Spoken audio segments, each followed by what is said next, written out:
Hello, and welcome to the next Big Turn Music Fest interview. My name is Alan. I'm in for Kalen, who typically does these interviews, but Kalen's feeling under the weather. So we're going to wish her well and hope she feels better soon. And I'm going to take over this interview and maybe the next one. So thanks for joining me here today. We're going to have our next guest here on soon. Tickets are for sale for the Big Turn Music Fest on the website at bigturnmusicfest.com. Friday and Saturday passes are available, but hopefully you can join us for the whole weekend. I won't bore you with any more of my announcements, and just welcome to the interview, Mike Munson. Hello, Mike. Hey, Alan. How are you? I'm doing great. Thanks for meeting up on the internet. Yeah, absolutely. Absolutely. It's been a while since I've done this type of thing. I guess we're all getting into the Zooms, and so I suppose this is all here to stay. Right. So far, so good. Yes. So thanks for having me. Now you've, to my knowledge, you've played every year of the Big Turn Music Festival dating back to 2018. Is that correct? I think pretty close. Yeah. Yeah, except for those pandemic years where we exactly. So and this year it looks like you're at the Sheldon Theater on Saturday as a headliner with the Mike Munson Trio, and you're also with a couple other bands, one on Friday and one on Saturday, both at the Episcopal Church, and both of those are at 5:00. So in previous years at the Big Turn, have you played multiple shows, or is this a new? I think I have played a couple multiple shows. I can't put my finger on which ones and where, but I know Land at Last has appeared, and then I've done usually my solo set, and so it's usually been some sort of arrangement of that. And what venues have you played at in the past? Have they been at the church? What other? Yeah, a lot of I think two of those churches on the main drag I played there, and then what was this? I was down in a basement somewhere. Okay. But it was great. We had a total blast. But that was way back in the 2018 or something like that. Okay, was that maybe in the St. James Hotel? Or I guess there's different basements, different right. One of them was the St. James, and then there was another basement one too, which was also super fun. Okay. Yeah. I know this year there's even like an underground boxing club. I was there last year, and that place was probably one of my favorite spots to see music. Yeah, it's very interesting to this type of festival where you have just all these different unique venues, and they're all within a 4-block radius of each other, and I've never seen anything like it. No, I just what are your thoughts on the Big Turn Music Festival and how it's evolved and how you've seen it change over the years? Right, Big Turn's one of my favorite music festivals in Minnesota, largely because it's one of the only festivals that's daring enough to happen right in the middle of winter. Which I think is a fun kind of wild card to throw in there. But also Red Wing is just laid out in such a great way, in the amount of participation from churches and these businesses and these hotels, and like everyone's kind of all right there in a really compact area, and it makes getting around really easy. And the variety of places, from these beautiful churches to the Sheldon Theater to boxing gym basements, and they're all great places for music, and they don't maybe not seem like it, but with the production company that's brought in, and the sound is always fantastic, and who's playing where is always it's thoughtful, who's playing where, and all those things kind of combine to make it one of my favorite events.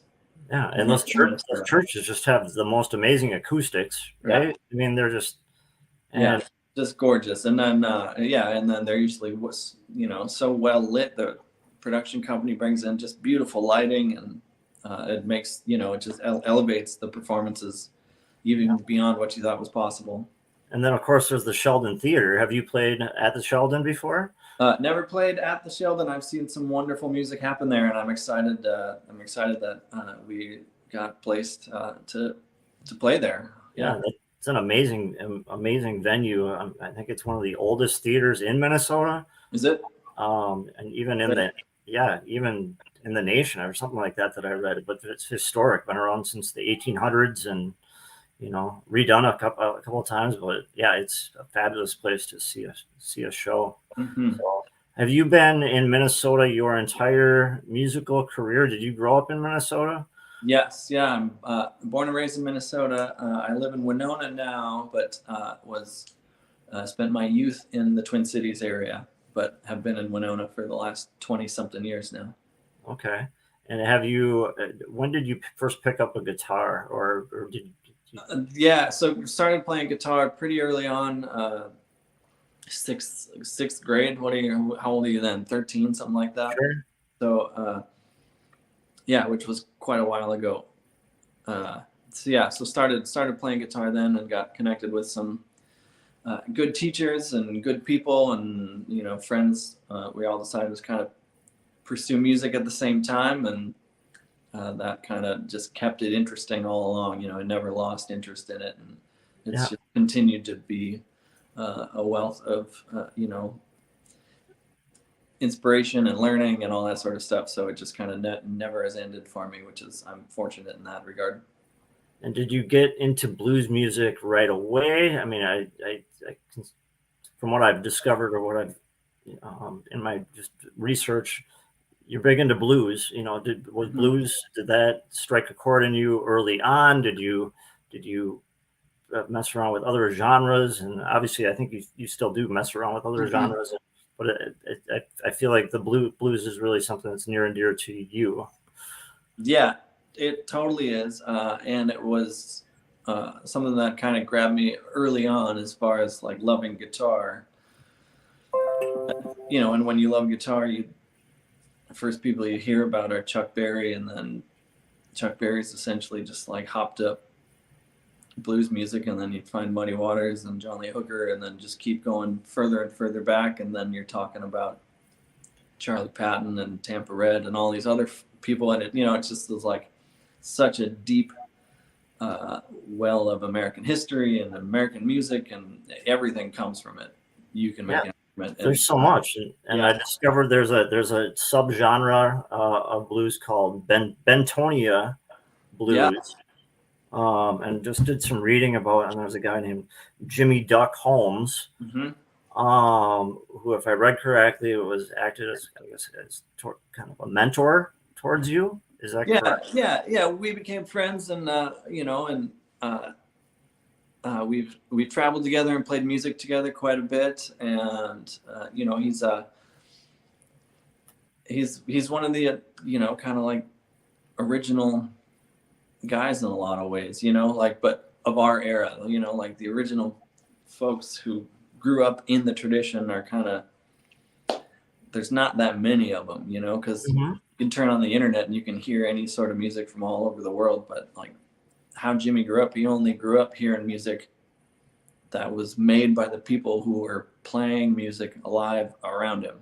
Yeah, like the guy his next door neighbor, apparently on the front porch, and just kind of that's where he picked it up. And exactly. And so to kind of learn in that really classic setting a specific kind of music that comes from a specific kind of place and a specific people, that just makes that's such a rare thing in any art form these days, because we're in this era where you can just pull any inspiration from anywhere, and then it kind of becomes this kind of weird mix of everything, when we kind of we lose the sense of place, and we lose the sense of history and connection and lineage with an art form. But Jimmy's in that line, and it's really an amazing opportunity to see him play and hear him sing these songs that he learned directly from someone through an oral tradition, and not from a book, and not from YouTube. And it's kind of it's really an incredible thing when you think about it in those terms.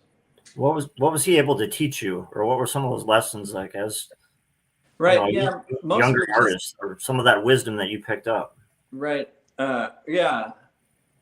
A lot of it was just kind of me developing a reverence for a tradition that is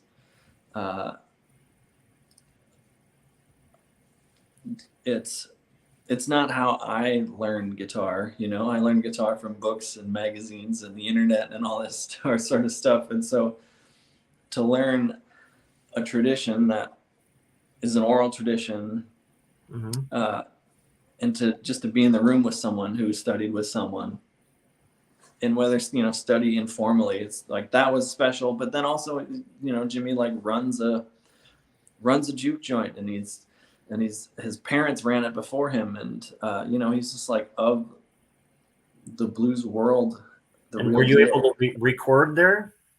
Yeah.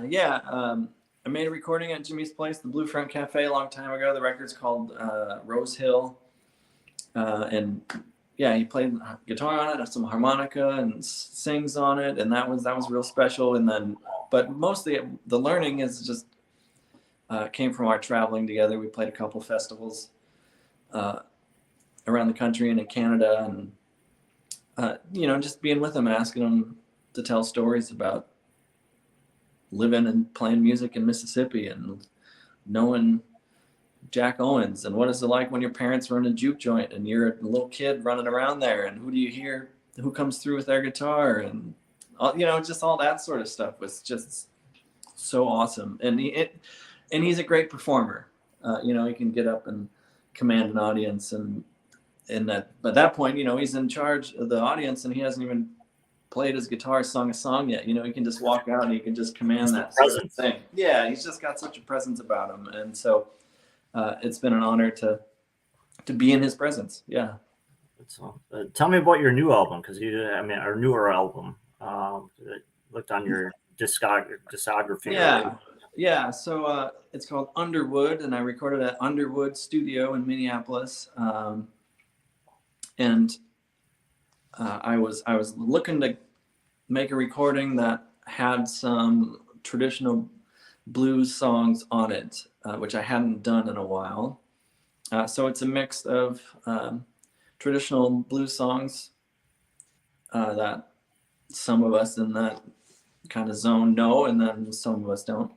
And then I wrote a couple new songs for it and tried to record it in a way that there's no overdubs. It's all live, and how it sounded is how it sounds. And Mark Stalker, the engineer at Underwood, we really worked to get a really cool kind of old sound on it, but it's still a good sound. So that was that process. Yeah, and played the songs over 2 short sessions over 2 days, and so that's Underwood. Yeah. And are these a lot of the same songs you'd be playing at the Sheldon, or will we hear stuff from all of your different albums, or everything? You'll probably catch a mix. So playing at the Sheldon, I'm playing with the Mike Munson trio with Lars Erik Larson on drums and Nick Salisbury on bass, and that trio came together after Underwood was all finished. So we've kind of been exploring some different territory, some different songs and different ideas, which has been great musically.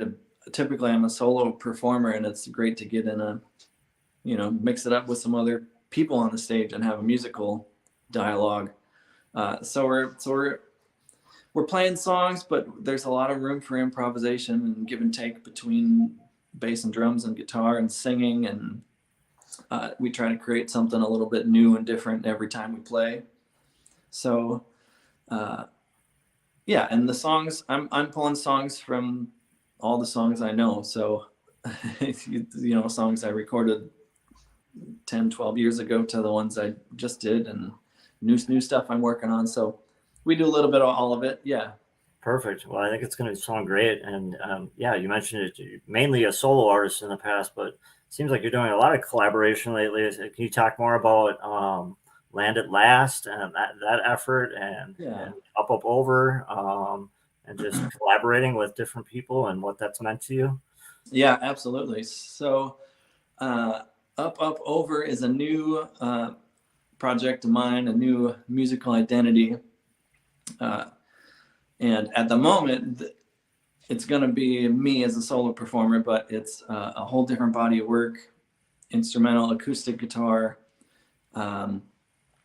in a whole different kind of vibe, not really blues informed to a lot of people, even though I find it pretty closely aligned in a lot of the guitar sensibilities.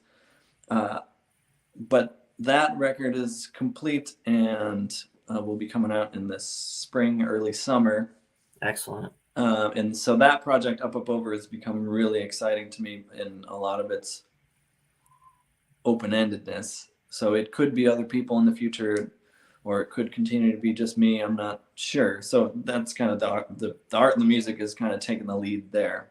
And I'm excited to share this Up Up Over project in music at Big Turn, because I haven't performed it very much at all. And that's 5:00 p.m. at Christ Episcopal Church. Yeah, in that church is going to be a beautiful setting for it, and I'm excited to present it in that beautiful space. So I think that'll be fun.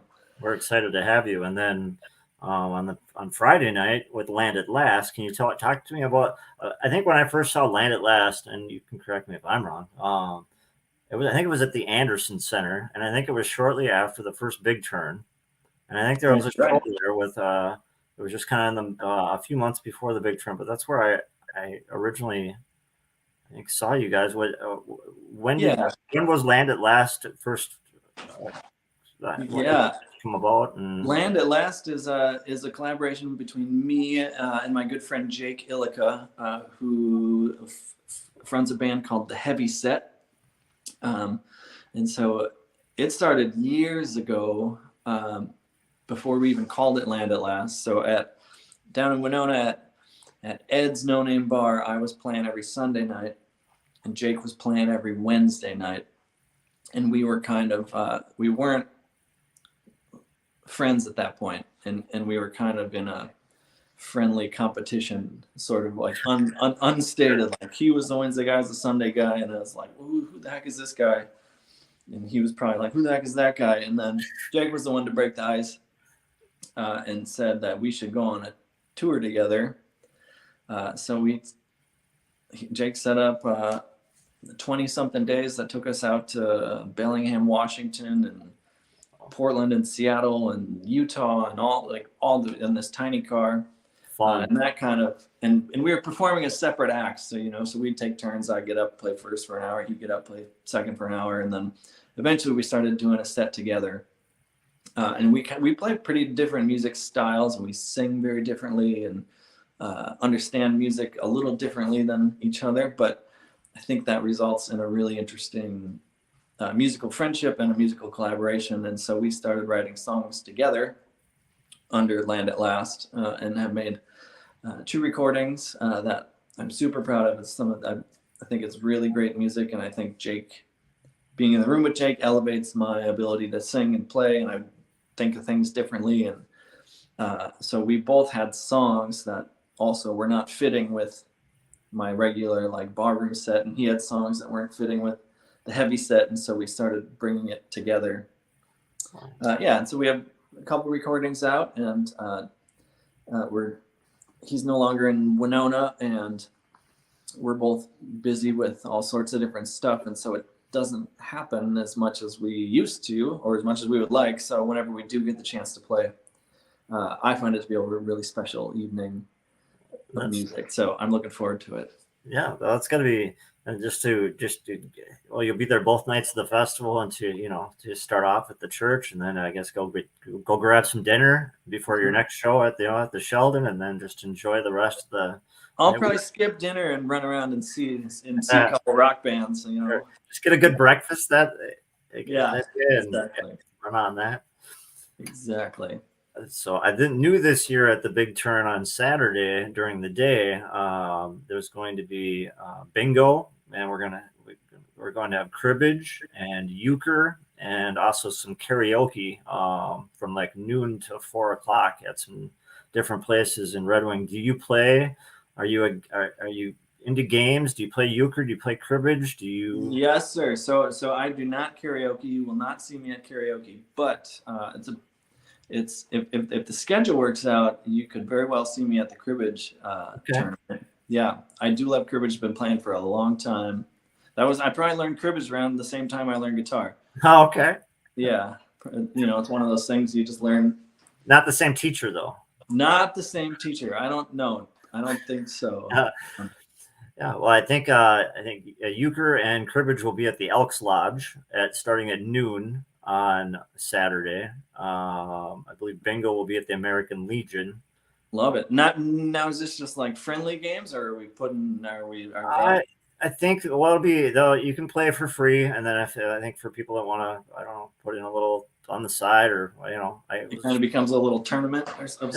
Little tournament. Maybe we'll give a little prize for first place, or love it. But yeah, we'll have some fun, play some cards, have some during the day before the music gets started again.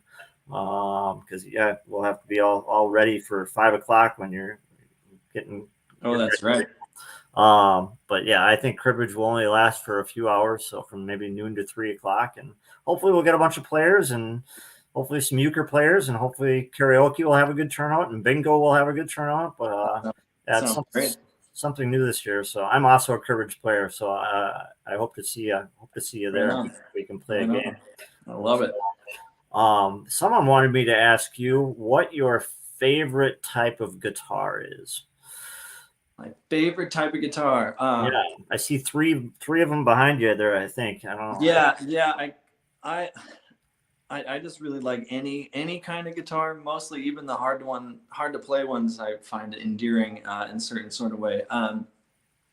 But lately, I would say Fender guitars have just been really fascinating to me again. I kind of come and go from it, but the whole story and the history of who was making those instruments and why, and Leo Fender himself was not a musician, but had friends that were playing, and he just wanted to help solve their problems with tuning and intonation and volume, and so he just tinkered and figured out, kind of like right out the gates, he figured like his first or second effort at the guitar, what ended up being the Telecaster, and it's just this amazing instrument that came out of some trial and error in the 50s, and it still works in every genre of music, and it's virtually indestructible. You could drop it and it stays in tune, and you can, so. Do you have different types of guitars for different types of music too, or does it depend on what you're playing and what kind of? Yeah. So I've gravitated towards alternate tunings starting a couple of years ago, and playing with like different string heights and different string tensions and all that sort of stuff, and that's kind of resulted in different guitars doing different jobs, whether I'm playing slide guitar or open guitar or standard tune guitar.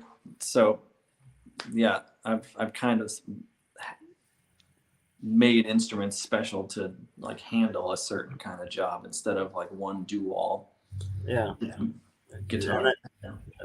For slide guitar, I'm not a slide guitarist. Is it just, do you have just the one? Yeah, where you wear it on your pinky, and that's the one you always use, or are there different slides? Yeah, we can talk about this all night, but I don't think we're gonna. We will. But there's, folks started off using dried out cow bones, and that's kind of how it's, and then pocket knives and broken bottles and all that stuff, and they all have different sounds. So I have copper ones and glass ones and blown glass ones and actual bottle ones, and I have one that's a chrome socket wrench, and that one's really great. But right now I've been gravitating towards this brass one. So it's just made of brass, and it's nice and heavy and snug on my finger, and I always wear it on my pinky. But yeah, all sorts of people. Bonnie Raitt wears hers on the middle finger, and a lot of people wear theirs on the ring finger. And there's really no right or wrong way to do it as long as the music sounds good. So. Well, it sounds like you have quite the collection. Yes, and luckily slides are a lot cheaper than guitars themselves. So you can just pick them up. That also helps. So and then some tough questions for you. All right. Does pineapple belong on pizza? No. Okay. All right. Dogs or cats? Cats. Okay. Favorite state other than Minnesota? Favorite state? Yeah. Favorite state other than Minnesota? You know, I'm just gonna have to do a shout out to Mississippi. It's just, I got great friends down there, and the food's great, the music's great, and if you haven't been, you should go. Gotcha. Favorite way to eat your potatoes? Potatoes, fried, but not like French fries, but like breakfast fried potatoes. Okay, like hash browns, like. Yeah, or like American, or yeah, what do they call it? Good, gotcha. I got you. Breakfast potatoes. Breakfast potatoes, fried. Yeah. What's your favorite fast food? Favorite fast food? Yeah. If you have one. I don't have one. You know, I guess I'm gonna say the apples and cheese curds from Quick Trip. That's my go-to if I'm in a bind and on somewhere. I go to Quick Trip and then I get apples and cheese curds and call it. Excellent. So, well, thank you so much for being part of this interview. It's been a real fun time. I hope you had fun. Is there anything that you'd like to say that I haven't asked? Is there anything that you want to? Not about myself. Is that if there's anyone out there watching and they don't have their tickets for Big Turn yet, they should go get them and figure out where you're going to stay. And download the schedule, and I hope to see you there. Yeah, lodging is filling up for sure. I know the Sheldon is I believe they're booked. So check out the America Inn and Roadway Inn and Country Inn and Suites and Nichols Inn, and I mean there's some hotels, but they're all filling up real fast. So please make your accommodations and get your tickets. Hopefully for both days, but if not both days, then come on down for Friday or Saturday. We'd love to see you at the Cribbage and the Euchre. Thanks again for taking the time to do this interview with us, and we'll see y'all in Red Wing. Thanks. Love it.